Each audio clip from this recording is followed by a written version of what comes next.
The lights are off and away they go. Extremely loose. He's managed to hold on. I think he missed the complete. That is crazy stuff. Side Freitas is on the grass on the infield before. He slides through. He tags Richard Eck.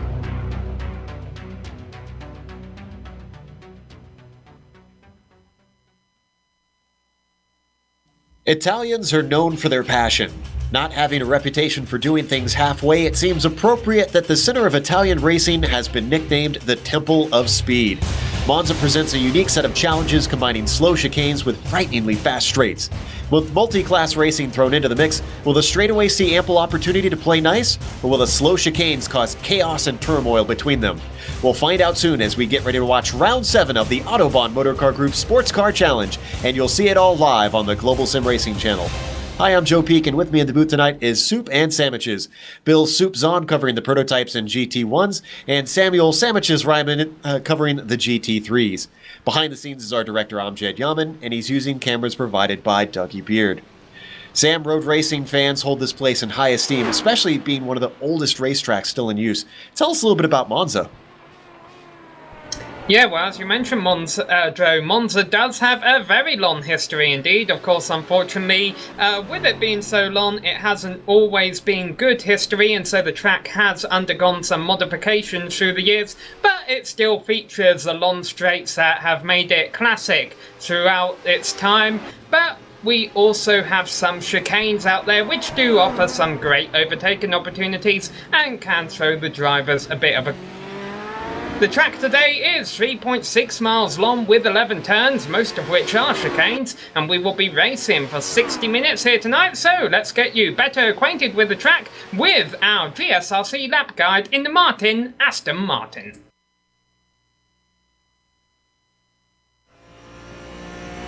Alright, we've got Amjad Yaman in the GSRC Aston Martin, so let's do a lap around Monza. We're on the fastest part of the track, right at the start of the lap. Drafting will probably play a big role in pace and overtakes today, but even if you get a good run from the draft, you have to be careful down into the Rettifilio chicane. It's tight and slow with almost no room for side-by-side racing. Plus, with the high-speed entry, it'll be incredibly easy to miss your brake marker and overshoot it. Watch out on the exit for any wheel spin to make you look foolish. Now we head through Curva Grande, which can also offer up some slipstream to the car behind. Picking a side can be important because it'll determine how you defend down into the Della Rosa chicane. The paved runoff on the outside of this turn might look enticing if you get in too deep, but there's some tall sleeping policemen scattered around to punish the greedy. Plus, on the exit, there's some gravel that's likely to get dragged back onto the circuit more and more as the race goes on, so be aware of how the grip will change. After that, we hit the first Lesmo. This is the more open of the two right-handers with much more banking. Then there's not much time before you're thrown into the second Lesmo. This is a sharper corner, but much more critical to get right.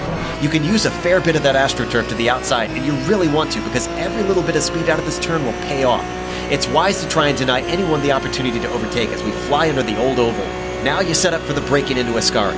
This chicane is very different from the first two, much faster with 3 distinct apexes. Hug the inside as much as you can without clipping the bigger sausage curves. The right line should really open up the last apex where once again momentum will be your friend. But this is where the temptation to pass is a deceptive one. We're headed to the Parabolica, which is already a corner that's faster than you would assume. That means outbraking isn't as great of an option as you would think for a hairpin. But what really ought to make you think twice about passing here is the long front straight afterwards. The car behind you can use that slipstream to retake the position, making any passes into the final corner look silly. But in the end, the strategy will be up to the drivers, and as we come to the line, we've now finished a lap around Monza.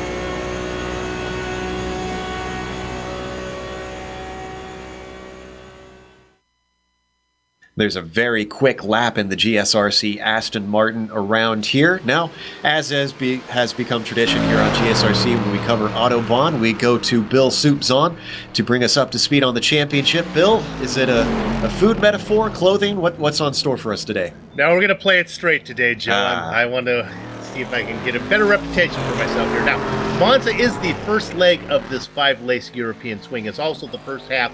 It wraps up the first half of the season. So, by this time in previous seasons, each championship would have spotlighted a clear favorite. But that's not the case for Season 5. Let's start with the prototype class, where it can't get any closer. Itasha Motorsports' Jason Girard and Autobahn Motorsports West John Ulmer are tied for the lead, each with 3 wins. Still winless, but yet to miss a podium is Talon's Robert Tinsley. Alex Simonik of ClanAOD.net is 15 points behind the lead, but out of drop race insurance.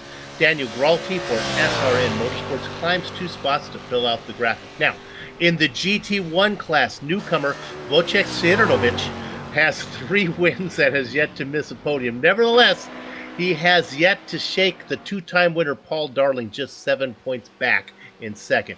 TMC Carbon's Stephen McGarvey and Billy Smith of Autobahn West swap places. Matt Quinn joins Swirly and Oh My as the 3rd privateer on the GT1 overlay, and rounding out in 5th position there. Moving to the GT3's rookie, Laurel Costa had his 3-race win streak come to an end at Watkins Glen, but remains in the lead. Rainier Racing's Bradley Haley moves up a spot to second, just 10 back of the front runner. Also moving up was winner in Canada. The winner in Canada was Dave Hill for TMC Crimson. A second and third his last 2 times out has Autobahn East Sheldon Rosenbaum making the top 5 overlay debut. And Scott McGarvey joins the Green Arrow Parade up 2 spots for SRN Motorsports. So, what does it all mean when you look at the team championship? Heck if I know. Tim McLeish and Robert Jackman joined forces with the big score Stephen McGarvey to have TMC Carbon out in front, but by the slightest of margins. Ulmer and Smith might be the big names, but Brett Trozin's 20-point contribution has Autobahn West just a point back of the lead.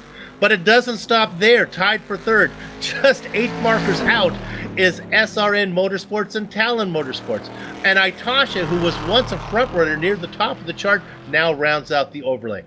Joe, short of being able to wash and fold my laundry, I don't know what more a fan could ask of this series. Great racing on the track in all 3 classes, and a great points battle in all 4 championships.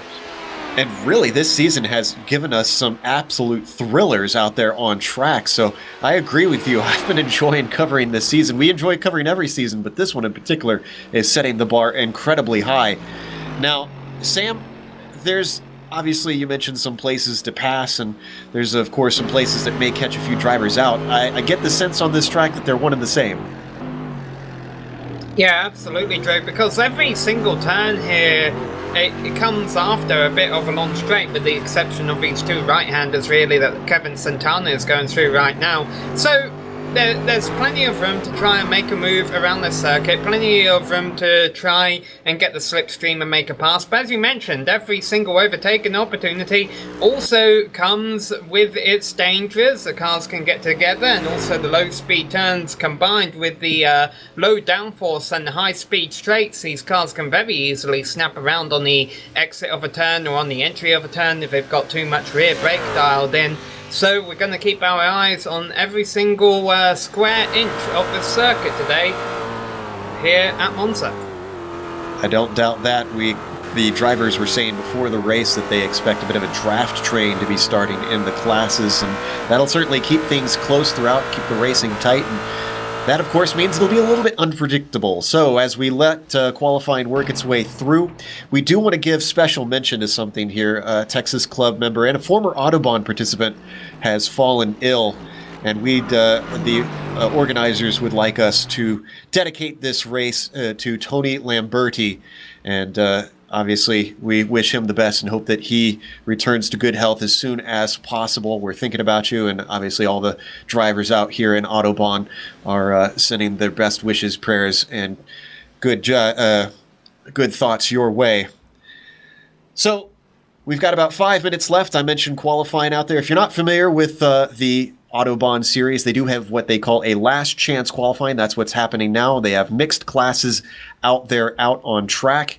Otherwise, all 3 classes before we come to air each have their own individual qualifying, 15 minutes each. If they can't make that, they are out there and are putting in their lap times now. With 5 minutes left to go, they've got a little bit of time as we watch Leif Peterson of Autobahn East work his way through the Ascari chicane, it looks like there. Yeah, no, that's Della Rogia, actually. Sorry. Yeah, I'm keeping my eye here, Dro, on Kevin Santana. We usually don't always keep tabs on the qualifying action here in the last chance qualifier, but I do want to keep an eye on Santana out here, because he's only turned 1 lap and he's gone 3rd fastest, and he was the fastest of the GT3 cars in practice. So could see Bradley Haley knocked off the top spot in GT3 in the closing moments. And here's what's weird about Santana being out there, as we can see in a Merc right now, Bill. because Santana actually still leads the AM Championship in GT1 despite him having mostly switched over to the GT3s. Yeah, absolutely. He's doing really well. And just to talk about the GT1s, we talk about different cars in there. It is a great mixture between the Corvette and the Aston Martins there, man. It's one of the other one. The other is a nice mix. Doesn't seem to be a real favorite here today. Which is what I like to see, because when we tend to come to these extreme tracks, sometimes it tends to favor one over the other, like you said, and this will keep it interesting, especially with them having such different strengths around here as we watch Sherburne put a lap in and then get out of the way of that GT1 machine. Now, Bill, we're missing one of our top contenders who's really come to the fore in the prototypes. Sad to see Alex not here. Yeah, Alex Simonik not here today. He really's got to get his priorities in order. He has to miss this race so he can study for school. Question that priority list. But yeah, unfortunately for him, though, we talked about it in the opening, he's out of drop race insurance, so that's going to be crushing. That's going to be a crushing blow in the point standings for him as he's sitting in fourth in the hunt there for that. Also, it's low downforce for the prototypes tonight. And so far, one of the interesting things, John Ulmer has been really consistent so far this season. A couple things going against him, though, Joe. He has left his comfortable confines of the North America, and he's not nearly as effective over here in Europe. And then this low downforce is going to be hard to, I'm going to use it, going to be a little harder to keep the cheese on the pizza here in Italy. All right, well, we'll hope that it stays nice and sticky throughout the race. He is in Italy, so, I mean, it is the land of pizza out here. The good news for him is he was actually incredibly close to Jason Girard. He did manage to out-qualify him. We'll go through that in a second.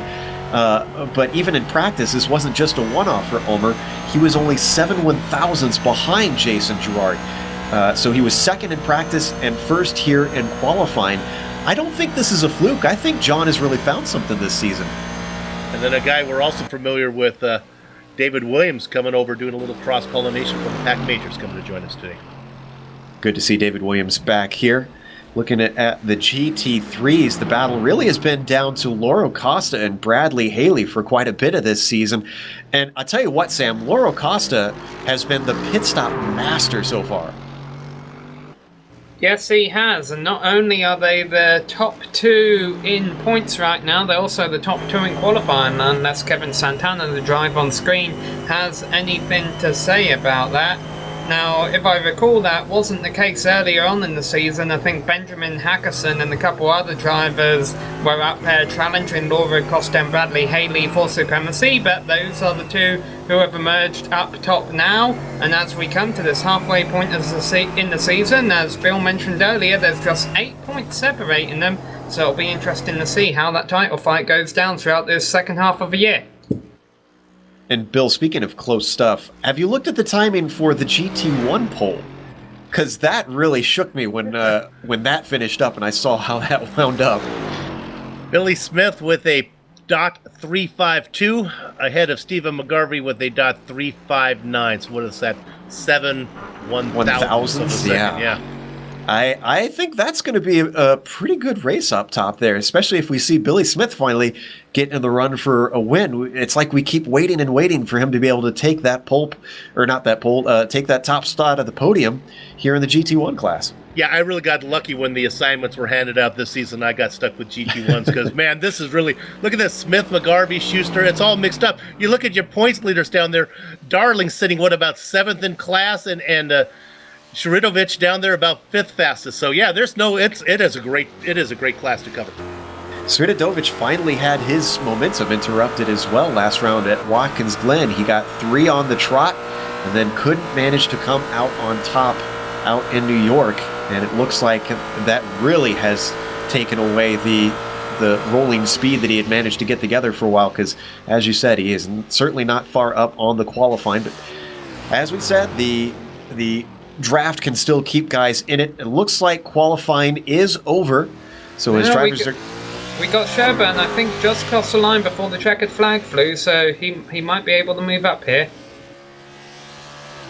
Well, the good news is that Sherburne is in the GT3s. I don't think he should change our order as we go through, because we've got some time before we get to them. So why don't we start going through the grid?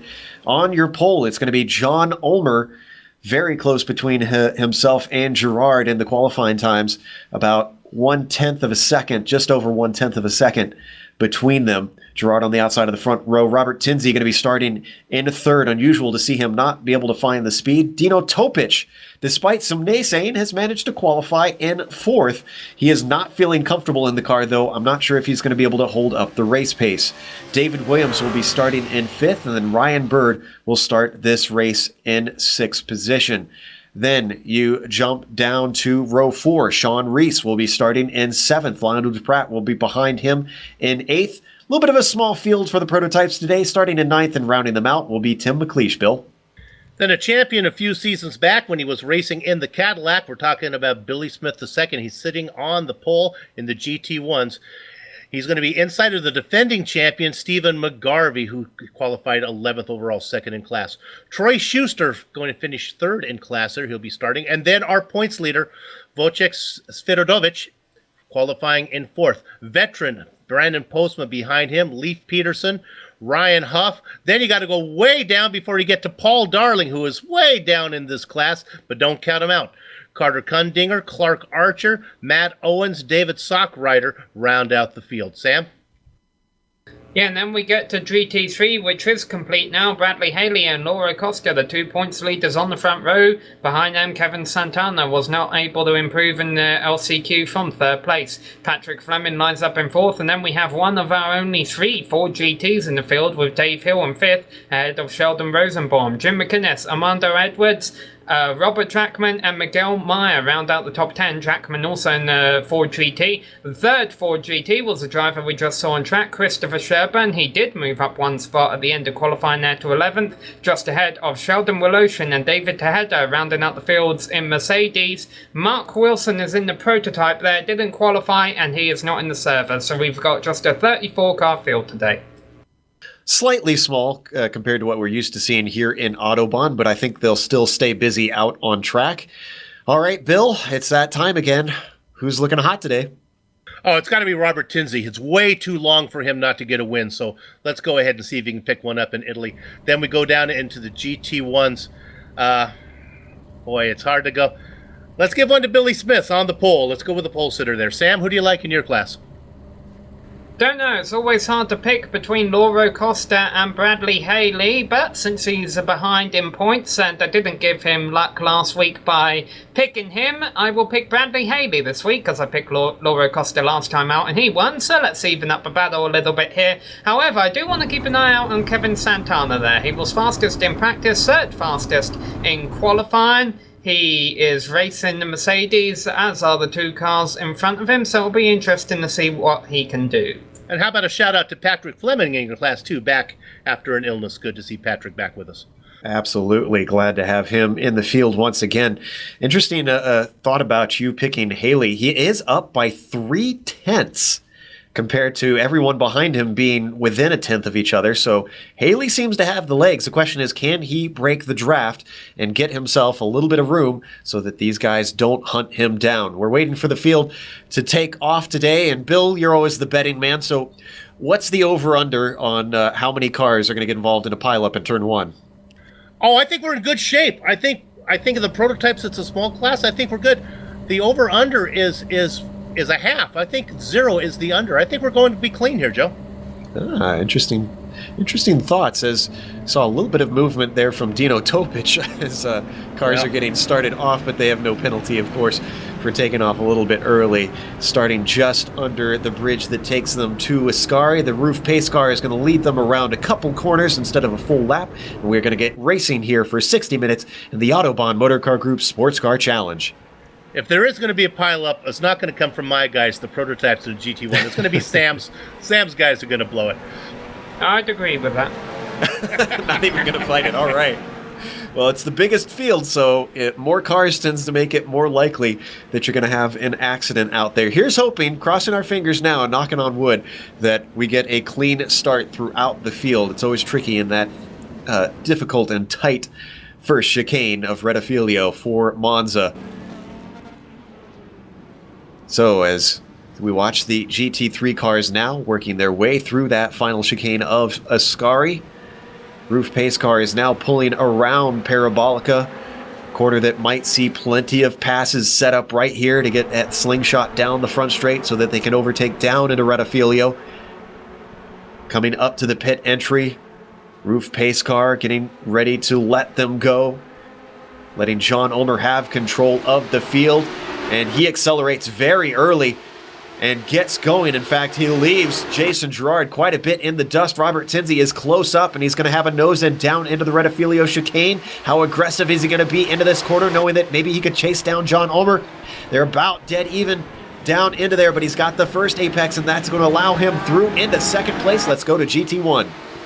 Billy Smith gets a jump from the outside. He's going to leave McGarvey behind. McGarvey has the preferred position as they head down into the first chicane, but he's being challenged by Schuster. Schuster and McGarvey too wide. Let's get this sorted out, guys, before we get into Rettifilio. They are too wide. They go in there. Is it going to be... They continue to be too wide. So far, that battle stays for second. Everybody else gets through. Okay, Sam.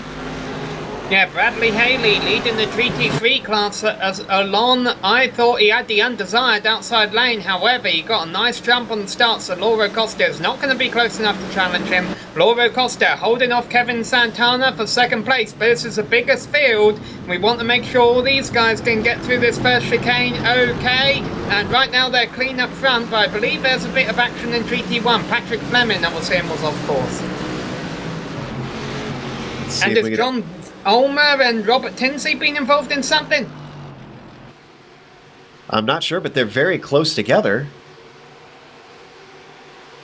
Oh, here we are side by side heading down to the Parabolica. Tinsley's going to have the inside.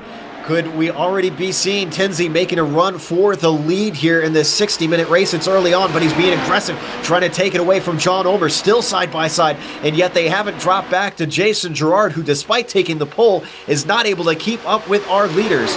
Excuse me, no, Ulmer took the pole. A second place qualifier. Yep. Still for the inside for Robert Tinsley. Is he going to be able to get it done into the chicane? Aggressive around the outside. Ulmer's not giving it up yet, and he manages to hold on. That was great news for Girard, who was able to catch back up. But yeah, Girard started from third position, has lost several now. Tinsley out in front. Girard started from second position. Sorry, we'll get that straight. Yeah, one of us will get it straight eventually. Yeah. Still side by side. Here comes Tinsley again. We're on the outside of Della Rosia and can't get it done. And still Ulmer rebuffs him. And here comes Jason Girard, says, I see some blood in the water. And takes it right away, gets himself back up into that second position on the first Lesmo. Exciting stuff here on the first laps for the prototypes. Oh, but he loses traction, almost spins it coming out of the second Lesmo, and it goes right back to Tinsley. That's a race worth of passing right there in the first two laps. And this is great for John Ulmer because that means he's able to stretch away from these two a little bit. I'm wondering if he might be able to break the draft. They're still relatively close here. And you can see at the back of the screen, that's David Williams joining the party. Ooh, that's going to make it extra spicy for those guys. I think they may have calmed down enough that we can start to check in on the GT1 since we really haven't gotten to pay attention to them very well throughout this race. It's still Billy Smith in the lead. Smith got the jump. McGarvey was able to fend off Troy Schuster, who gave him a run, just like we saw in the prototypes, for a couple of chicanes. But McGarvey gets the best of it. Schuster drops into third. Now our points leader, Wojciech Fidodovic, back there in fourth position, watching the whole thing, is Brandon Postma. So 5 cars real close together. Sam, what's going on there in GT3s? Not a whole lot. They've gotten quite spread out, quite a clean start. Top 4 remain the same positions that they qualified, thanks to Bradley Haley getting a nice launch off of a line. However, what I have been watching is the tail enders of GT3, David Tejeda and Sheldon Voloshin, and how they're not too far away from the front of the prototype field already. John Ulmer and Robert Tinsley, it seems that we're going to have a lot of lap traffic early on as Ryan Huff is already in the pits. Let's see if we can figure out what happened to Ryan Huff. They should not be pitting this early. This is in the GT1 class. Maybe he forgot to increase it from qualifying fuel loads. If he didn't hit anything, that seems the most likely thing to me. Oh, no, he had a big mistake coming out of the first Lesmo. It doesn't look like he hit anything, though. Oh, you know what? I think he might be serving a black flag, potentially. Because he's slowed multiple times to let drivers through. This is highly unusual. Meanwhile, we've jumped back up to our overall lead. John Ulmer still ahead, but Tinsley has run him back down. Boy, it seemed like in qualifying and practice, Ulmer was looking very good, but Tinsley has finally found something, and here we go. He's got the draft bill, and he's closing in. Let's see what type of line Ulmer takes. He's going to come back over to the normal racing line. It's going to give Tinsley a chance to outbrake him, Joe. Well, it worked for him last time. He held him off around the outside of that first apex to claim the second one, but this time Tinsley much stronger, and it looks like Ulmer is not going to fight as hard. I think you let him have that one. Yeah. Now, since we've totally confused the audience when we were talking about who qualified where, let's see if we can straighten this out for you. Tinsley qualified third, so he's up to the lead. Ulmer was your pole sitter. He's fallen back a spot. Gerard's qualified in second. He's fallen back a spot as well. And then David Williams has got around Dino Topic up into fourth. And he's right there looking on the back now, Gerard. Dino Topic fourth in prototype, but driving fourth in GT3. We gave him a shout out right before the start. Patrick Fleming, he has a big punch in the nose of his Mercedes under braking for the first corner at the start of this lap. He ran into the back of Kevin Santana in third place, so hopefully that won't affect Fleming too much. They do get to make a quick repair, so we'll see a battle in prototype. Oh, and quite a battle, because we've got Ulmer next to the car of Gerard, and right behind them, David Williams just waiting in the popcorn position to see if he can capitalize on this side-by-side racing. And Ulmer does not give it up to Gerard, who stays in that third position. Ulmer seems to be struggling. Yeah, this is good news for Bob the Blade, as he's now opened up quite a lead on these guys. Wonder how aggressive we're going to see David Williams. He admitted himself he hasn't gotten to do a lot of racing recently. In fact, if I recall, David Williams has moved to Atlanta, if I remember correctly. So, former Texas driver, now heading to Georgia. And as far as Dino Topic slipping backwards down into 6, I remember I mentioned it earlier on. Dino is not a fan of this low downforce car, it seems, as he could not get the car to grip the car ahead of him, though Ryan Bird having trouble through the chicane. He might get a cut course. He was way off the track.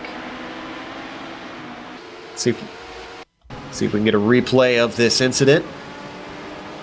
Looked like the rear of the car. Whoa, yeah, just coming way around. That looked like a cut course to me. Bird was not slowing down. Yeah, Bird was able to get around Topic on the track, so we'll see how that plays out. Thought for sure that he'd have to give up quite a bit of time on that one. Meanwhile, we're back up to our leaders in the prototype. Not quite our leaders. This is second, third, and fourth. They're really losing ground to Tinsley, who's now 2.5 seconds up. That could change once he hits GT3 traffic. Sheldon Woloshin only about 5 seconds, I would say, ahead of Tinsley right now. This battle, I'm looking at a battle for a 10th position, actually. Switovich, now we go back further. Let's go back to 13th right now. This is Schuster in a battle. He's going to get around. It's Postma looking in there, and Postma gets that pass made. So drop Schuster back. These 5 cars have been really racing nose to tail. They spread out a little bit. Right when we came here, Switovich made a move on McGarvey to try and get second position. That failed. He lost a lot of time. Out in front is Billy Smith, but he's not able to go anywhere. He's only 0.3 of a second up on the defending champion, McGarvey, right now. You can tell Schuster really wants to get up there, not enjoying the success that he's used to in the past in these GT1s with all the talent that is coming in, trying to hunt down Brandon Postma, but nothing doing. Meanwhile, we're looking at second and first place. Very tight battle here for the lead, with Billy Smith doing what he can to hold off McGarvey, who's finally found his footing this season. Took him quite a few races to get his first win in the bag. And you can see the last car coming around the corner. That's Paul Darling. He's not able to make up any ground. He started 17th, still racing 17th overall. Darling currently 8th in class. You can see on your screen the graphic. He hasn't gained any positions. Meanwhile, back up to the lead, heading down that front stretch. McGarvey is within the tow. Are we going to see an attack from him on Billy Smith? Oh, no, he lifts. And these are probably what I would consider the thirstiest cars of all 3 classes, Bill. Is there some strategy going on here? Yeah, we've seen this before. The prototypes were comfortable that it was going to be one stop. The GT1s were holding their cars close to the vest. They weren't giving me any clue here. But what you do have, you have that Corvette out in front, leading that Aston Martin. So 2 different cars racing together. I kind of like to see that. Prototype leaders have been interested to watch this lap, trying to carve their way through the GT3 field, and I think Jason Gerard has been the big loser out of it. He's dropped back very far of John Ulmer in second now, and in fact David Williams in fourth, not far behind him. We hop on board with Robert Tinsey as he scythes his way through the GT3 traffic, just put a lap on Dave Hill. Next up is going to be Patrick Fleming, who he gains quite a bit of ground on with the heavy downforce of the HPD, even in its lowest downforce setting, being able to stop much quicker than these cars. First up is Fleming, that he manages to sneak by, then goes to the inside of Kevin Santana. Yeah, those two closer than before. Remember, we saw that big punch in the nose of Fleming. It doesn't seem to have hurt him that much. Quite close to Santana for third. Sometimes the GT1s, they get offline, and you can see the dust that's out there. It's basically a beach. They get offline, they put up a rooster tail. We can see it right there. Look at that. Yeah, and that is because they carry over the practice and qualifying status of the track, and they practice for quite a while. They have a very long session as we continue to watch them work through traffic. Gerard there making his way past a Ford GT, as well as David Williams. But as Williams gets on the radio, expressing his surprise at working his way through the traffic, but they're coming past our GT3 leader of Bradley Haley. He just gets overtaken by Robert Tinsey now. We've right on board with Williams. You mentioned at the start of the race, Joe, that Haley was much faster than Costa in qualifying. I didn't think that would make a difference in the race, that Costa would be able to hang with him, but no, that hasn't been the case. Haley has pulled out pretty significant gap here on Costa in the opening stages, 2 seconds. Whew, we had a scary 3-wide moment between Miguel Meyer and Ryan Huff. They had a prototype splitting them, and who is also in a battle. I'm not sure if we would want to get a replay. It was just within the last 30 seconds. This is heading down into Parabolica. And here you can see this is coming towards the Ascari, starting to get set up between these cars. And this might have actually been interclass. I'm just realizing that Ryan Huff is in a GT1 machine. So this is all 3 classes all together trying to overtake one another. And you can see those prototypes are battling for position and still trying to thread the needle, but everyone manages to make it through. Yeah, still, everyone who started this race running, with one exception, Sean Rees, one of the prototype drivers, lost the internet connection, and so he's not in the race right now. Looking again, we got to check back in on our points leader in the GT1. Swirly, and of course I'm talking about Wojciech Swiderowicz. Oh, spin! Christopher Sherburn spins and gets hit by Sheldon Woloshin in the Della Rogia chicane. The track's clear now, with Sherburn really losing a lot of time there.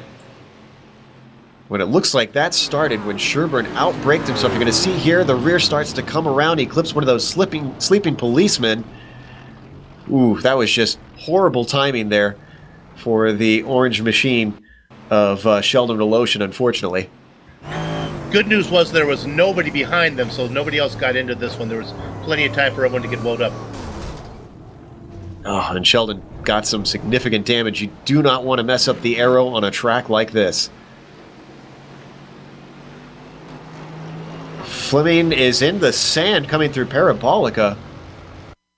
He says he completely, well, let me clean it up. Screwed up.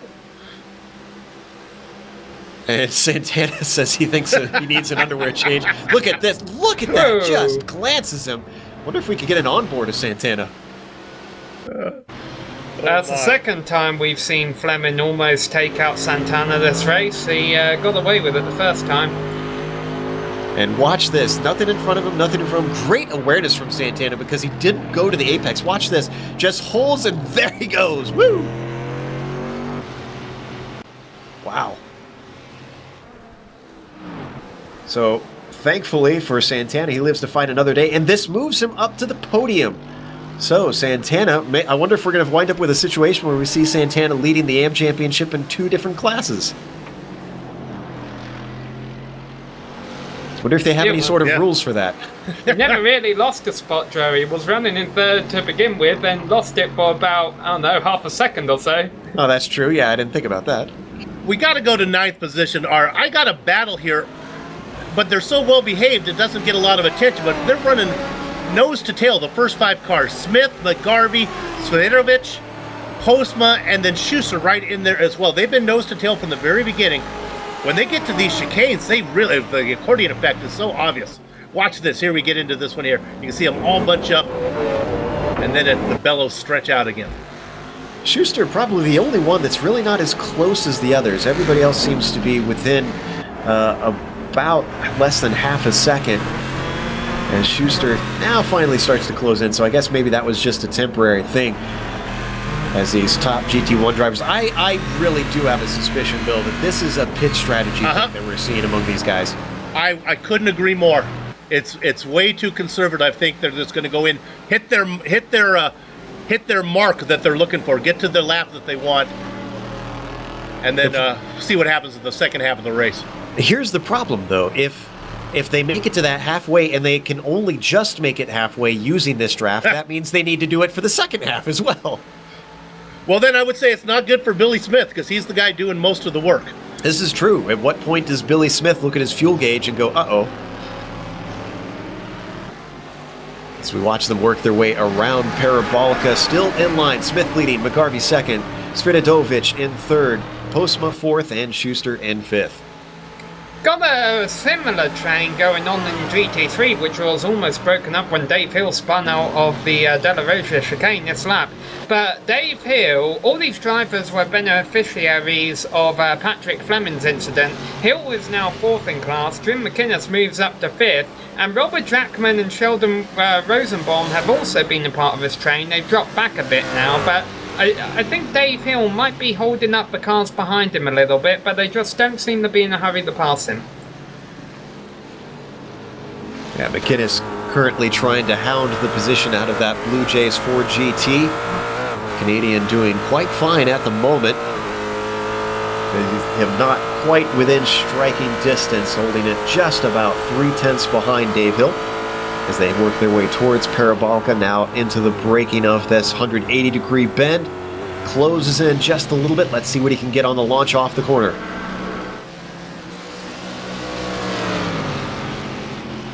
Ooh, he's going to be within the draft here, Sam, as they head down the long front straight, past the pits. Closes in a little bit. I'm not sure if he's going to get him, though. He might be lifting here. Yeah, I wonder if this is similar to what we see going on in GT1. Could be the case. We usually don't see a fuel issue with the GT3 cars. Yeah, but still, you can get away with having a shorter pit stop if you burn less fuel. Good call on that one. And maybe that is what Jim McInnes is doing. Hasn't had the pace to challenge like he did in the past in his battles with John Paquin here in the GT3 class.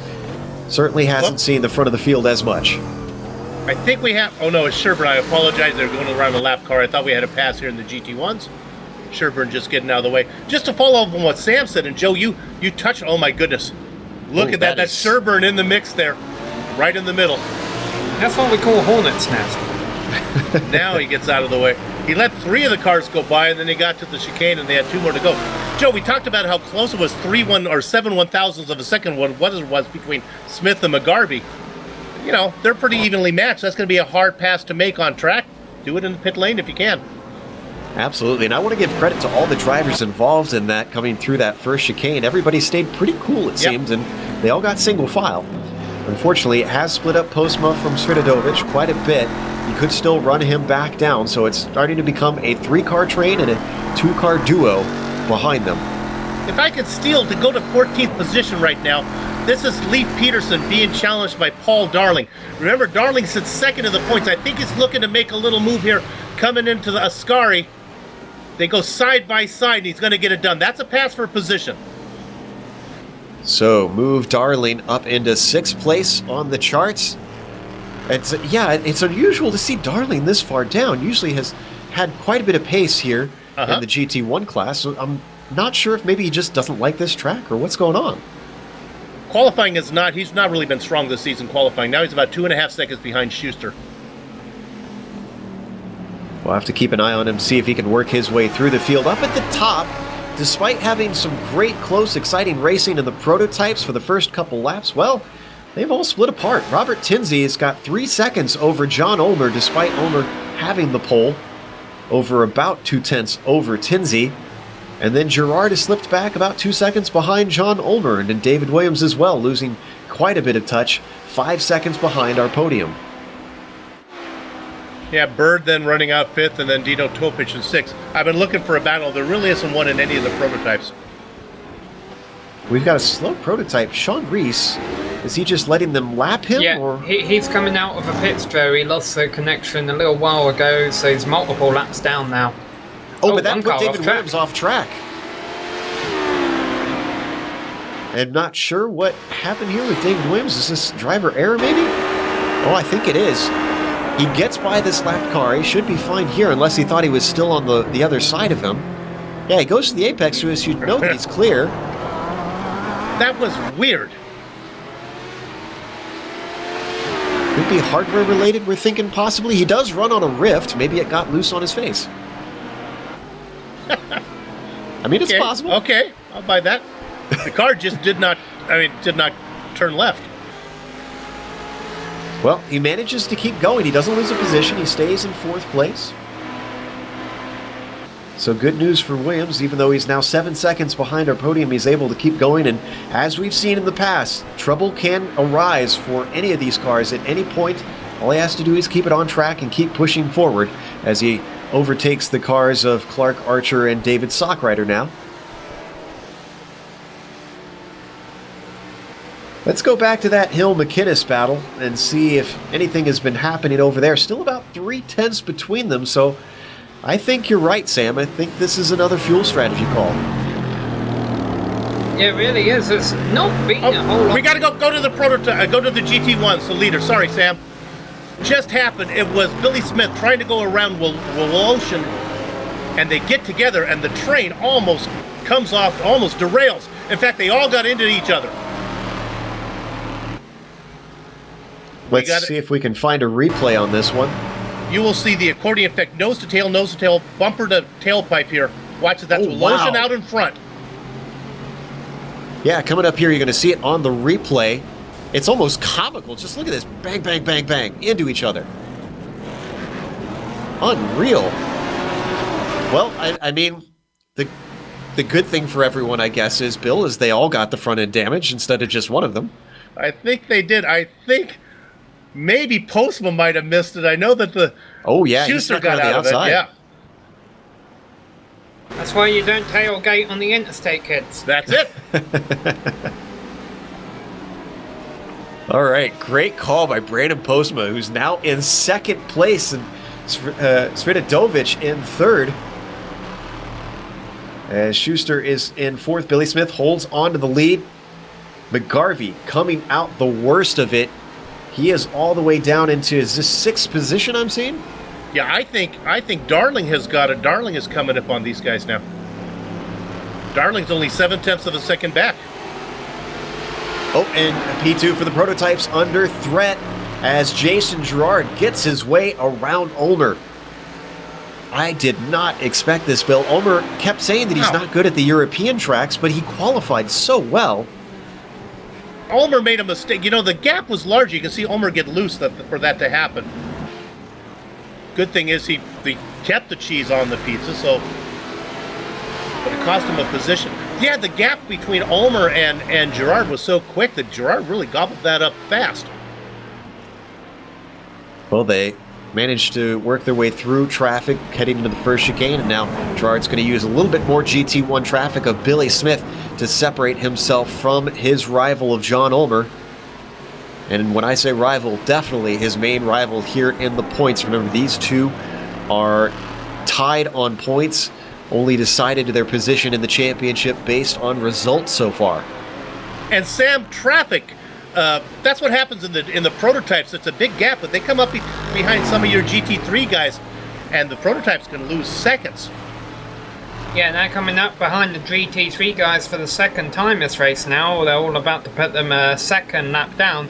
The good news is, as Joe asked me just a while ago about how exciting was the racing back here, not a whole lot right now. They've really broken up, and that's going to make it easy for these prototype leaders to try and get around these cars without messing up their races too much. However, I'm going to be keeping a close eye on not only the drivers 4th and 5th in GT3 in the second half of the race, but also 3rd. Kevin Santana is not far ahead of Dave Hill and Jim McInnes, and if McInnes really is saving fuel as he goes off there, actually, he might be able to try and challenge Santana in the second half of the race. And something worth pointing out as well is Lauro Costa in second place. He was a driver we saw last season at this very track show that he knows what to do in the pit stops and how to out-strategize his competitors. I wonder if we're going to see that again from the Brazilian. Yeah, and you see the interval on your screen there. He's now 3.5 seconds back of Haley, which is more than before and not as far as you'd like to be behind your closest competitor. That being said, though, it's not unmanageable if he really is holding something back, or if Haley makes a mistake in the second half of a race, Costa will be there in striking range. Let's remember, these two are the top two in the points in GT3, as opposed to Kevin Santana, 3rd in class, is last in the points in GT3. And Leif Peterson's had a problem. This is in Della Roja. He ducks across the track. He has to clatter over the curve. Let's see if I can find out what happened to him. Looks like he just got a little bit around trying to pass Sviatovic coming into there. Oh, and he took too much curb. And that sent him swapping ends. Let's latch on board Topic as he tries to deal with this traffic. There's the overtake being attempted in front of him. Waits patiently behind him. Probably a good call here. Oh no, he dives it in there coming through. Woo. He got pretty lucky, I'd say, being just far enough behind that he could avoid that spinning GT1. And Topic needs a bit of luck on the good side for the second half of this season. Yeah, let me take a second and talk you through the GT1s here for a minute, because things have shuffled up a little bit since they had that nose-to-tail bang-up. Billy Smith still out in front, and we saw Brandon Postma sneak around right into second position in class. And he's in a battle right now with some lap traffic going on. He's got Edwards. This is kind of tough. David Williams coming in behind him. Now, just behind, that's Schuster running in 3rd in class, just ahead of the Mama Jean purple and black car, that prototype. But not far. This is the guy we've been watching. How about Paul Darling now up to 4th in class, as he's been able to get around, well, I guess it would be Kundinger who's been following him through. So the guys who are falling, as Sviatovic is way down, way down, and McGarvey also have both fallen. Now, did we see what happened to Sviatovic? Was he that far back before? No, I think it's all part. I think Sviatovic and McGarvey are all suffering from that nose-to-tail contact in the chicane when they got banged up there.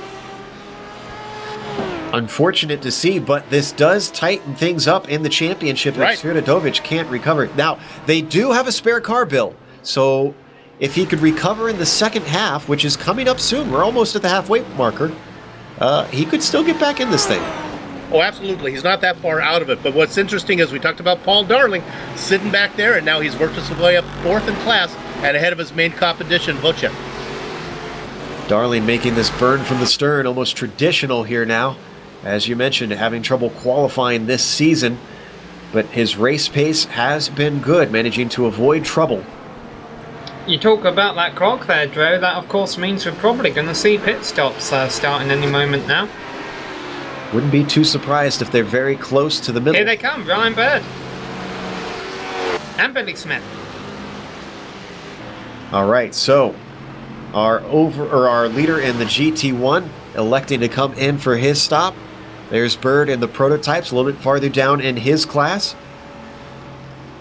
Oh, Tim McLeish loses it on pit entry. Somehow, no, he does keep the wall. He almost kept it out. I think he got away undamaged, though. Let's look at the replay of that one. I guess without the downforce, this car is a little bit of a handful under braking. And if you don't practice this pit entry, you'll wind up like this as it just gets out from under him. Does he touch it? Yeah. Just barely. I think more bruised ego and lost time on the clock more than anything. So as Bird employs his strategy, he is now in and out. And you can see Billy Smith, our leader in the prototypes, or former leader in the GT1s, rather, excuse me, comes back out. So what is this going to do for our other GT1s? Right now it's Brandon Postma inheriting the lead, not too far ahead of Troy Schuster. Kinsey is in now, overall leader into the pits. Gerard 2, Ulmer, they're all coming in. Oh, there we go. All right, just about exactly halfway for our prototypes. Now the question is, can any of them make up time in the pit stops? That entry and the exit, obviously, ever so critical in these machines. Williams and Topich also coming in from 4th and 5th. Schuster and Postma both come in, leaders in the GT1s. So as we expected, not much variance in the way of pit strategy. Now here's what's in... Oh, and did we have something with Tinsey there on screen? Oh. Big crash entering the pits. Leif Peterson hard into the wall in his Corvette. He'll have to take a tow to his stall. Peterson, remember, had trouble earlier on in Della Rogia. Let's see if we can find this on replay. Yet another driver having trouble getting it wound up. Oh, and I think maybe he was caught out by that GT3 car coming in. Big hit for him, unfortunately. Okay. Let's go to Brandon Postma coming out of the pits right now. He's coming out ahead of Billy Smith, but Billy Smith with a full head of steam. I think Postma is going to be able to hang on to the lead in the GT1s. Now, here's the thing that we Schuster got him, though. Schuster comes out ahead of Smith. Here's the thing that we didn't mention, though, Bill. Remember, we talked about Billy Smith being the lead of that train and using up more fuel. He pitted, I think, just before the halfway point. Can he make it to the end from here? Yeah, it was... he pitted just before, but he came out just after. So, if you think about it that way. Yeah, it's going to be ever so tight. I guess on that merit, he knows that he can go the same pace, but he wasn't able to pull away from these guys. So he's got to chase them down. He's got to go that little bit faster. If you're new to watching this series, wondering why I haven't called any of the GT3 leaders coming in, that's because these guys seem to have a habit of staying out until they run out of fuel. The only one who has came in of top 5 has been Kevin Santana. All right, so Santana, car on the podium, deciding that he wants to split it halfway, but everybody else trying to go long. Do you think there's much advantage to trying to go long the GT3s at a track like this, Sam? Well, I think the GT3s always have the benefit of the fact that they never get caught up by lap traffic because they're the slowest car out there. So, you know, if you have a clean track, you're not losing any time. One thing I always like about pitting late in a race like this is if you do get involved in an incident, then you can still use a free repair. Of course, if you pit early and then get involved in an incident, you have to make a second stop to use that free repair. So I wonder what was different about Sviatovic that he managed to go one lap longer than the rest of them, as he's actually getting passed by quite a few of them. Yeah, he was well back, so Billy Smith is going to get him. Let's see where he actually cycles out. Remember, he had fallen back because of that incident. He's going to come out behind... my goodness, who is he coming out behind? Well, that's Santana and Huff. And Huff was way back. Has Huff actually not pitted yet? Yeah, that just goes to show you. Yeah, Huff made that really early stop when he had that penalty, so maybe he took fuel on then can go a little bit longer. Yeah, you're right, Sam. It's going to be 6th in class, assuming Ryan has to pit again. So, Sviatovic running 6th. Oh, and Sviatovic having more troubles as he goes completely off track through the Della Rogia chicane. This has not been our points leader's race. Battle for 4th in the GT3 pits, Dave Hill and Jim McInnes. Even though we thought McInnes was saving more fuel by running behind Hill, he comes in at the same time. Now this might mean that McInnes won't have to take as much fuel and maybe he can leave the pits before Hill here. Also, Miguel Meyer coming in just behind them, taking his pit stop. This is going to be the real test as we watch these three. If we see him, yeah, and he gets out just a little bit sooner. Is it soon enough? Oh, they're side by side. This is going to get interesting. Yeah, then where will they come out with respects to Santana? He was only a couple seconds ahead of them before he came in. Hill will go in front here. McInnes is letting him go in front. Didn't want to try and risk it. Getting by is the car of Postma and GT1, teammate to Jim McInnes. Where is Santana? That's a good question, actually. Oh, Santana's well down the order. He's way back. Santana must have had a horrible pit or a mistake somewhere along the line. I wonder if that's a result of him being new to the car. Maybe he didn't realise that you're not meant to take tyres on this car, or you don't have to take as much fuel. Well, he's run the car a couple times now. Santana in the box for 38 seconds compared to 22 for everybody else. Potentially a speeding penalty, Bill? That's about 15 seconds from what the other guys are doing, yeah. Haley and Costa in, don't expect much change here. There we see Costa coming in, hitting his marks. This is first and second place in the GT3s. They should come back out, still holding the lead, as Sheldon Rosenbaum is also coming in, so he will not be overtaking them.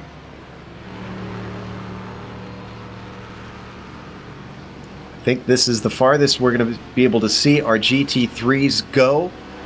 Running it dry, and Bradley Haley, as expected, is going to exit in the lead ahead of Floro Costa. So if Floro Costa was fuel saving, it doesn't seem to have helped him. No, so it looks like the best battle we're going to have in GT3 in the closing stages will be for third, of course, because McInnes doesn't have much to gain from just following Hill around now, except, of course, that if he's planning a slipstream pass on the final lap.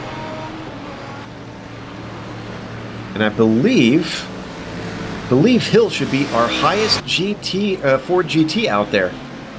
Yeah, Rosenbaum exits just behind them. Go ahead. I think that's common for Dave Hill. I think he is one of our better Ford GT drivers out there. With that being said, is David Williams off track? Oh, it's back on now. With that being said, Robert Jackman in the Ford GT has had a few good performances this year. Oh, and Topic was coming up behind him. What happens here? Does he lose a spot? Topic sneaks through. Does he keep it coming off the corner, though? Whoa, way wide for David Williams. That was set off with a mistake into Della Rogia. Dino had been running just fast enough to make Williams, keeping him honest. You can see now there's Williams right back at him. Those guys are pretty evenly matched right now. So maybe Dino's finally found his legs in this car or around this track.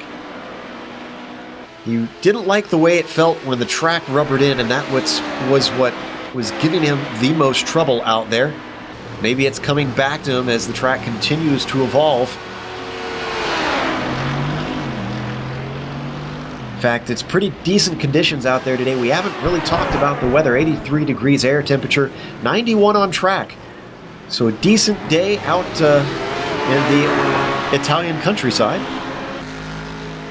Meanwhile, now that pit stops seem to be done for every class, let's go down the top 5 in each of them to give you an update of where they stand. Robert Tinsley has been leading for much of this race, and that doesn't look to be changing anytime soon, with a 2.5 second lead over Jason Girard.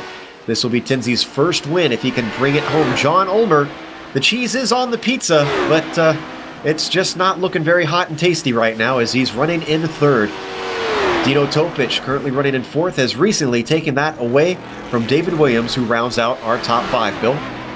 I'm going to jump away from the top 3. We're going to go back to Paul Darling right now. This is a battle for fourth. Making a run on him is Carter Kundinger. This is a battle for 12th overall, 4th in class. Now up in front, it's Brandon Postma, Troy Schuster, and Billy Smith just to finish this rundown. And right now it looks like Paul Darling able to fend off Kundinger for now. So let's go over to Sam, see what the next 5 look like in the GT3s. Yeah, Bradley Haley leading GT3 right now. Looks like he will win, as I said he would at the start of a race. You're welcome. Laura Costa running in second place, a few seconds behind. And then we get to the drivers who have had an interesting race today. Dave Hill, third in class, still has Jim McInnes, not too far behind him. Dave Hill, the only one in the top 5 in the Ford GT. But something else that has been happening is a driver fifth in class, Sheldon Rosenbaum. I think this is the closest he's been to that battle in front of him for a little while, although with that being said, I don't think he was ever really that far behind it to begin with. It will be interesting to see if Rosenbaum can mix out for a podium. Sheldon had a really short pit stop, we're being told, so we'll have to wait and see if he's got enough fuel to make it to the end. That's Bill's favorite storyline. 17.3 in the box compared to Hill, who was in for 22.4. Ooh, that is very short. That is very short. I don't think that's iRacing's randomness as we see them have to deal with some GT1 traffic. Meanwhile, speaking of GT1s, you mentioned Carter Kundinger hounding Paul Darling. He still hasn't let him go. And one thing I should mention, last round was Kundinger's first podium in the series. And these points are important because remember, Darling's only what I think about 7 back, I said, of Shiderdovich. So everything going on here, these are points that Darling would like to have. Kundinger, of course, like Joe said, has been very hot of late. Darling really, I don't often say this, but he has actually been defensive on a few lines. Watch this now as they head up into this the second chicane. Is he going to take a look? Yes, he does. He peeks his nose out, but he's not quite strong enough on the brakes. Ooh, wow. And he gets cut off at the apex. Fourth place also up for grabs as Topic and Williams are still going at it. Topic is going to have the draft. He's got a much better run off of Parabolica. Looks to the outside as Dino takes to the defensive line down the front stretch. It's going to be a drag race down to the braking into Rettifilio. What can he do from the outside?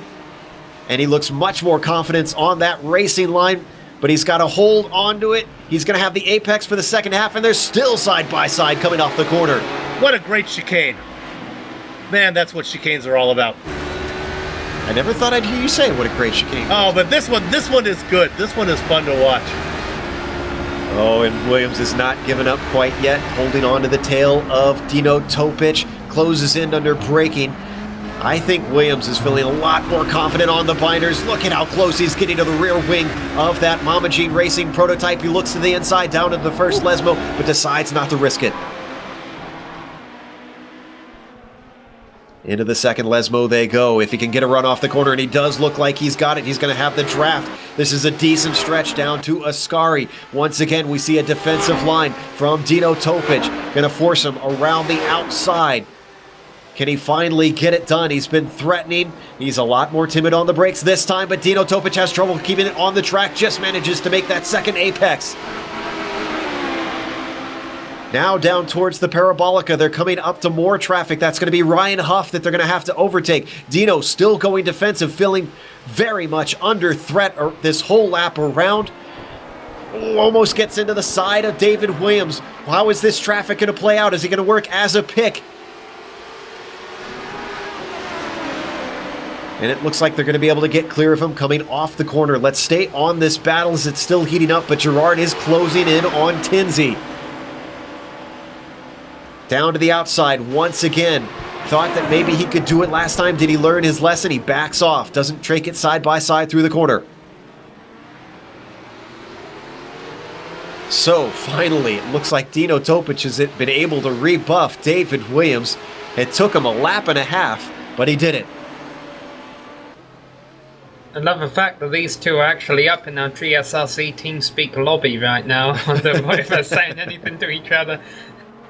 Oh, and we know that that David is certainly not shy of being chatty. Yeah. I don't know how to put it diplomatically, but those are two drivers that I would expect that may end in tears. Bill, I've been keeping an eye, and I thought it was coming to fruition here on this battle for second in GT1. Troy Schuster and Billy Smith rounding very close. Yeah, you're right, Sam. Smith, I think, is faster, but he just, again, it could be a fuel issue. You don't know how hard they're pushing right now. Smith is able to get there. He was able to run him down for several seconds back. But once he got there, he seems to be happy sitting about that half-second mark back. And side Look by at this. side once again, Topic and Williams coming down to the Parabolica. And we might actually have to step away because our leaders have caught one another. Still side by side coming around the Parabolica. Yep, looks like we can stay on this one.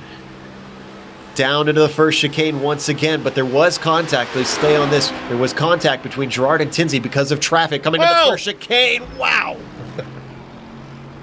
Three-way down into the first chicane. And is Topic going to be able to hold it off once again? Somehow that purple and black machine has held him off as we come up to the lead. Lots of action here in the prototypes, still going by GT3 cars. Dave Hill being overtaken by both first and second. And this has allowed Tinsey to be able to stretch away. The traffic wasn't helping him before. He had a very poor lap coming on to lap 25. Robert Tinsey ran 2 seconds slower than Gerard. Yeah, that battle's still close, but that has broke up the GT3 battle that they went by of Dave Hill, Jim McInnes and Rosenbaum all battling for third. So it looks like this is broken up for just a moment. But this could erupt at any moment, so we'll have to keep an eye on these two in case the traffic comes into play once again. Something I learned from when we had John Ulmer in the booth, when you're trying to run down a prototype, don't follow the prototype, follow the lap car, the slower car in front of you. They punch a bigger hole, and that's what those guys are doing as they work around Stephen McGarvey now. This has to be disappointing for Stephen McGarvey after finally breaking his duck this season and getting a win, being all the way down in that 7th position. This is really going to hurt his hopes for a championship. I thought that maybe if he could start to carry the momentum off that win, Bill, maybe he could get himself back in contention in the points. Good news, bad news thing. Yeah, he's not scoring well. The good news is that neither is Svidinovic, as he's right ahead of him, so he's not going to lose a lot of points to the lead.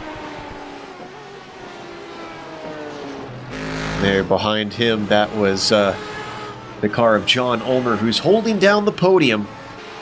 This is not the finish that John Ulmer would be wanting, but he said it in one of the post-race interviews. He was trying to maximize his results in the American tracks to see that he can still be in contention here in the latter half. And this 3rd place is not going to hurt him too badly, but I'm sure he would have wanted more. No, and I apologize if you mentioned it early, but remember our leader, Tinsey. This is going to be his first win if he can bring it home. He's still looking for that first W. Absolutely, and that's going to tighten things up because he's 3rd in the championship. Right. Wow, this is what we've been wanting in these prototypes. It has been one-sided with Tinsey the last couple seasons, but we have pretty literally a 3-way fight for the top of the points in the prototypes now. Or at least we have up to this point. Is there such a thing as a commentator's curse on the championship? I think we're good. We got so many of them going on. We can't curse them all.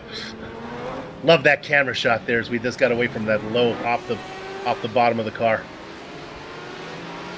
And it looks like Gerard, after closing in on Tinsey, has really lit a fire under the Michigan driver. Oh, Paul Darling spins, enter it, and hits Bradley Haley. Haley, the leader, the dominating GT3. How much damage did he get? They all started with Paul Darling losing it under braking. Let's look at the replay down into Della Rogia here. We're going riding on board with Haley. Ooh. He gets a pretty good shot.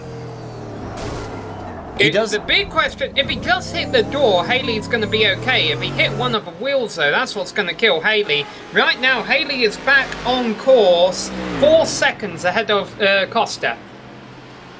I think you're right, though. The question is, how much damage did he take? He was flashing his lights there. I'm not sure what his reasoning was for that. He's not really overtaking anybody at the moment. I tell you what, though, I feel like he made the right decision there, trying to go for the inside instead of going for the outside. I don't think he would have been able to sneak around him in time. Tell you what, battle is starting to be on. I think that was closed in because of that incident. Billy Smith only half a second behind Troy Schuster now. Yeah, no, Billy Smith has been stalking him for a while. That's the one Sam and I have been looking at. Haley has. Into the No. pits. I bet you that's a meatball flag. So he's still got his fast repair, but boy, how far is this going to drop him down the order? Should hopefully it's be crushing. a stop and go. Yeah, he had to use his fast repair. We saw it on screen. And this is going to hand it over to Lauro Costa with what looks like a 16-second lead over Dave Hill. Without a major mistake, this is Lauro Costa's race to lose. Well, I was saying that about Haley. Oh, there's so many storylines. Let's follow up on, we were just talking about Swiatovich and McGarvey having trouble. Well, now they've gotten around Darling, because Darling was involved in that one.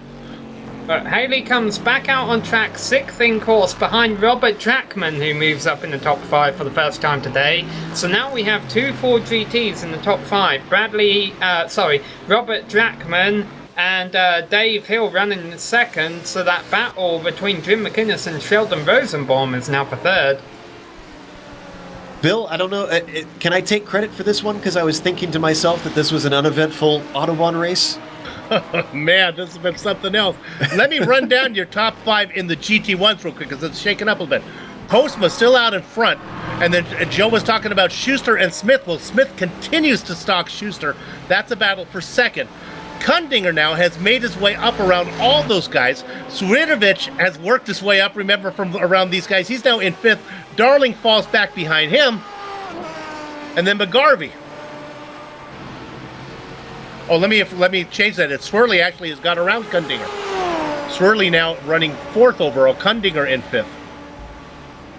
It's like you need a soap opera's Reader's Digest to keep track of everything that has been going on in that GT1 class. With many major players coming back and forth, and Kundinger, unfortunately, is going to fall by the wayside a little bit as he gets way off course through the Rettifilio chicane. You can see the gap now increasing to nearly a second between himself and Sviatovic. Speaking of gaps that are about a second, Jason Girard has slipped back to just over a second. Now it was holding it about a second to up to Robert Tinsley. Looks like the New York driver doesn't have anything for the Michigander.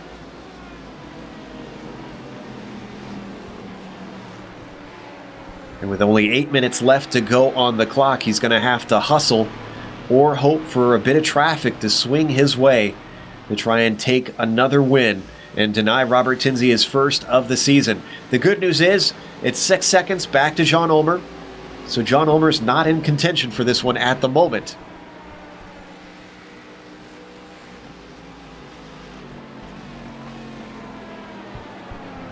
Glancing around. Go ahead.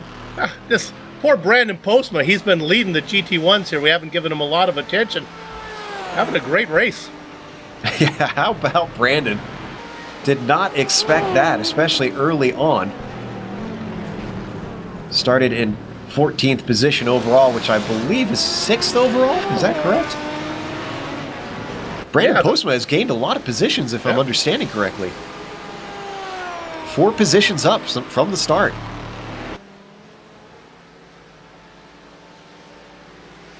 He's being over. Smith all qualified with Swiatovich. Schuster, Smith, Swiatovich all qualified in front of him. That's Tinsley, his teammate, who snuck by. Now he's going to have to try and get by the car of Sherburne. Now he sneaks through. However, he got held up quite a bit, and Schuster's closed it down to under a second. So it's actually tightened up here. I don't know if this GT1 battle is quite over for the lead. So your order on the podium in GT1's Postma, Schuster, Smith. And they are within about 2 seconds of each other. All 3. Let's stay on this, but just a heads up, Girard must have ran into some more trouble because it's now 3 seconds between himself and Tinsley. Well, yeah, it was the guys we were just talking about. He had to get around Postma, Schuster, and Smith, who were all fighting. They weren't being real polite and getting out of the way because they had other agendas. So, yeah, Girard got hurt big time. Keeping my eye on everyone, but... Kundinger has spun. Zadavascari, and this is a self-spin. You're going to see once he gets to the exit here, looking okay on the entry, looking okay on the second apex, but does he take too much curb? Ooh, that was a big lurid slide, but he doesn't hit anything, thankfully. Yeah, very rare that you spin there and don't hit anything. Yeah, keeping my eye on everyone between 2nd and 6th in GT3 right now, because Dave Hill has done an absolutely incredible race in the Ford GT. He's had the car pretty much less than a second or two behind him all race long. The rear end of that Ford GT's been sliding around, yet he's holding on to 2nd right now, ahead of Jim McInnes and Sheldon Rosenbaum. The other thing I'm surprised about is Bradley Haley is yet to catch and pass Robert Jackman for 5th.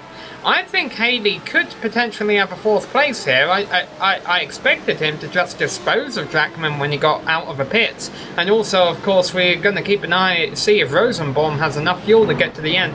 But even the 4th place would be good news for Haley after today's dominance. Oh, and did Topic run into the incident limit? Topic is gone. This is going to promote David Williams into a 4th place on his return if he can bring it home. So, disappointment for Dino Topic. I'm going to go check real quick. See if maybe this happened when he went off track. It occurred down into the first chicane. This might be a connection issue because he disappeared in the middle of the track. Oh, and looks like the proverbial electrical issues on iRacing, as we like to call them, but a connection problem. Yep. Throughput fell to an unacceptable level, showing up on our screens. Poor Dino Topic, 5 minutes from the end. Oh, a blue screen of death we're seeing. Wow. So,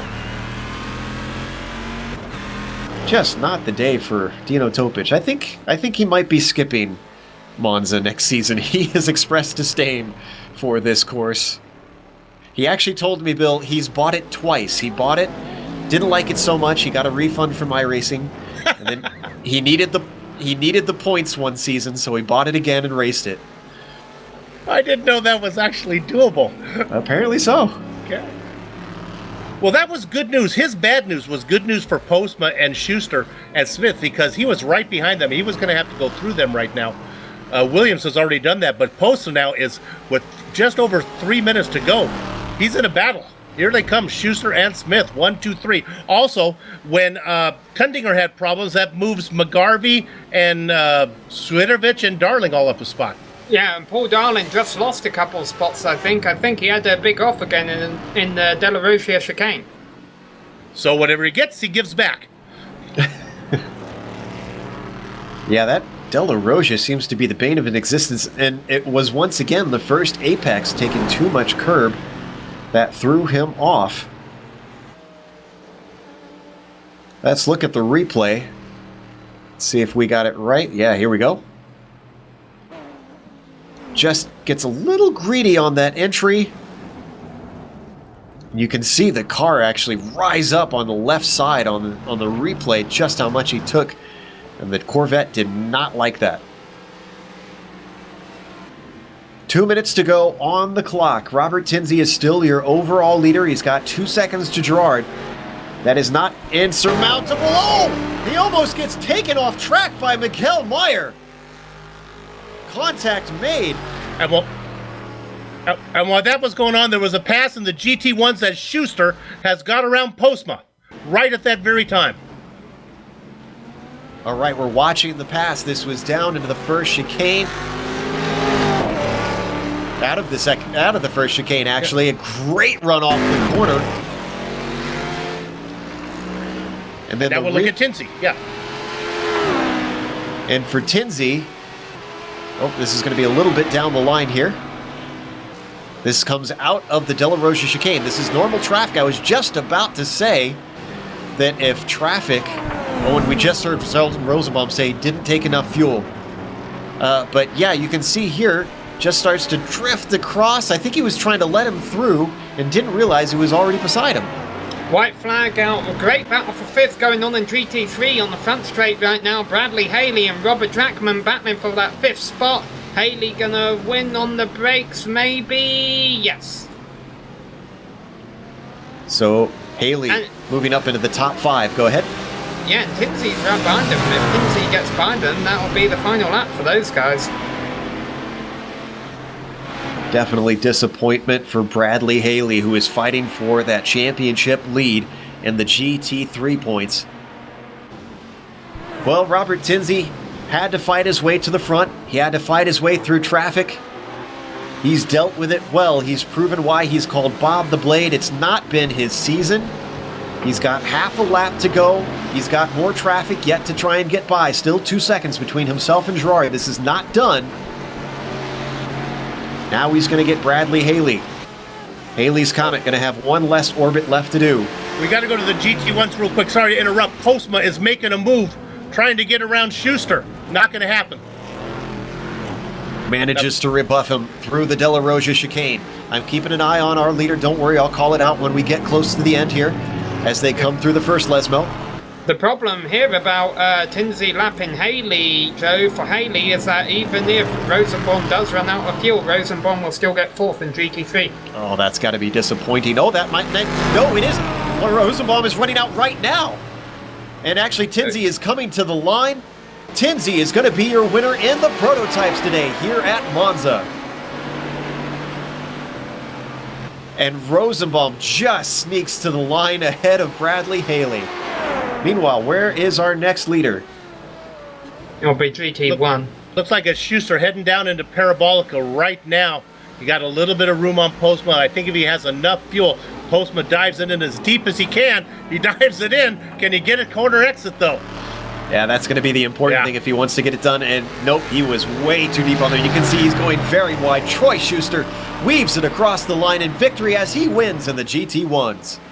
Crash on the last lap between David Head and Patrick Fleming, but that's not the driver we're looking for. We're looking for Lauro Costa in the number 4 GT3 machine. I think he actually just got by that incident right there. That was David Tejeda, who was very slow on course. We've had quite a bit of drama in the final stages here. I saw Miguel Maya in the wall, so I'm not entirely sure what that was about. But Lauro Costa, it looks like it's going to be clear sailing for him to get the win. And I was keeping an eye on the drivers back in second in GT3 there, and he narrowly just got by that wreck going down into Ascari. Here comes Costa. He is going to take a win as he comes through Parabolica here in GT3. It was an unlikely win, but it's his second win in a row. Going to extend his points lead over Bradley Haley. He'll take a victory today. Can Hill hold on for second in the Ford GT in GT3? I think he's going to be able to do so, and it's been a very great performance by Hill in, I would say, probably the undesirable car for today. He's been able to hold off a train of cars behind him. Second place ahead of Jim McInnes, third place, and we already saw Rosenbaum get 4th in class. Let's go to this incident with Tejeda to see if we can analyze what happened. Is this a single car incident? We're going to try and find it. That apparently wasn't the one that we were looking for. Oh, there it is.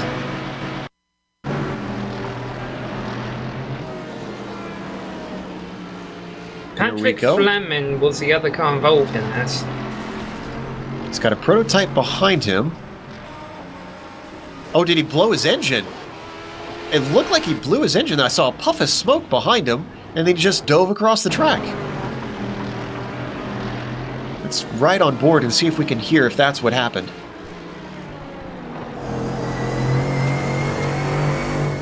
Oh, no, it was a... Oh, wow.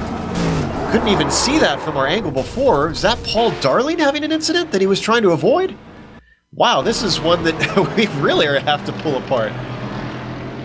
Layers upon layers to this incident. There's Paul Darling. Yes, indeed. Darling losing control. Hard hit. Wow. And just could not get out of the track in time. He pressed his escape button as soon as he could, but unfortunately caused more chaos. Well, Let's take a quick break and catch our breath here on the Autobahn Motorcar Group Sports Car Challenge. We're going to come back in a moment. On screen, you're going to see all the upcoming races here on the Global Sim Racing channel. But after that, we'll have the unofficial results as well as driver interviews. Don't go away.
Welcome back to Monza. We just watched round 7 here on the Autobahn Motorcar Group Sports Car Challenge.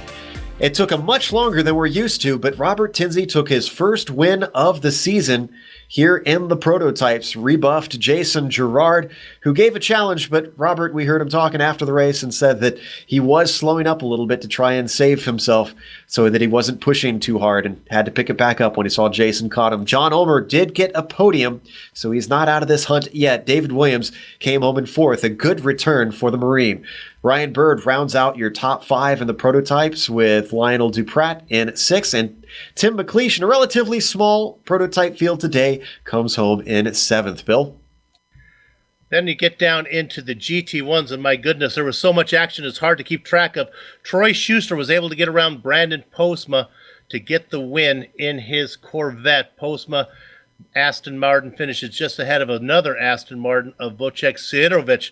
Interesting, we thought Sirovic was anywhere from the lead all the way down to about 8th spot. He gets 3rd when it's all said and done. Billy Smith all over the chart as well, gets 4th. Stephen McGarvey gets 5th.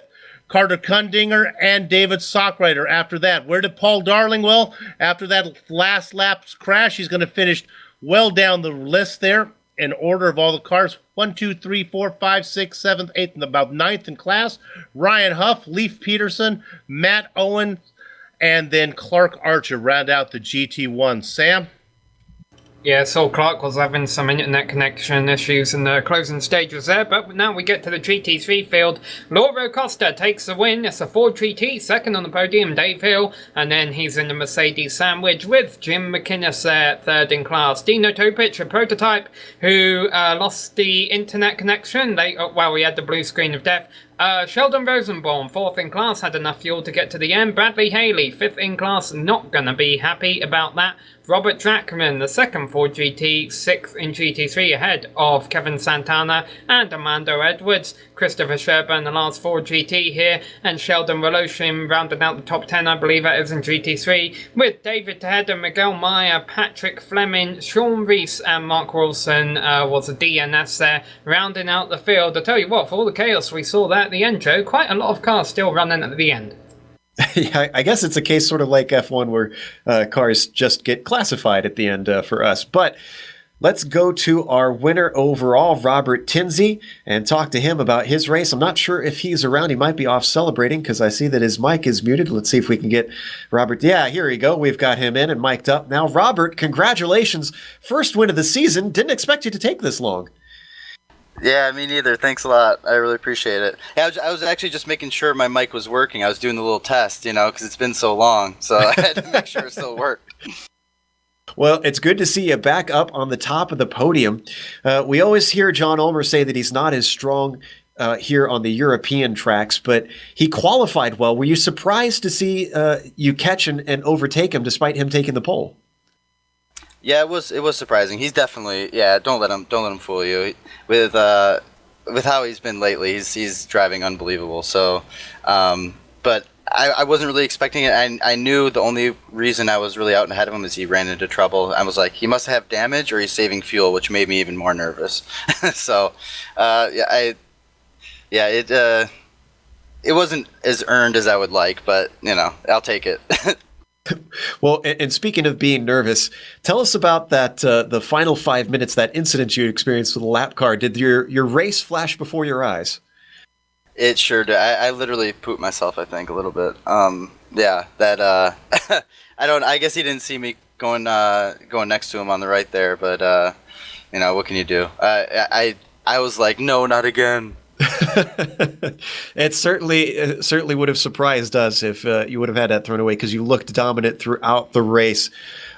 Coming up at the next round, actually, double check. I unfortunately didn't update my notes here, so unfortunately I don't have that. Where are we racing next round, guys? Imola, that's right. All right, so Imola going to another Italian track. Very different qualities, a lot of chicanes just like this one. How do you feel you'll fare there? I think it'll be just the same as it has been for the last couple of races. I think we'll be really tight up front. It'll just really come down to traffic and who runs into trouble or not. Yeah, traffic will certainly be difficult through there. Again, congratulations. Seems like you're back in the hunt. Welcome back. Hey, thanks a lot, guys. That's Robert Tinsey, our winner in the prototypes. Winner was very tight up in the GT1 class, and Troy Schuster came out on top there. Bill is going to be talking to Troy. Let's see if we can do we have Troy in here yet? There we go. Troy, congratulations on the win. I want to take us back. I know it was an eventful race, so I'll see if I can help you find what I'm talking about. Lap 13, you're in that long train that you've been racing in, then the car gets loose in front of you. This is going into the first chicane, and then it becomes nose to tail. Your car, you managed to get away out of there okay.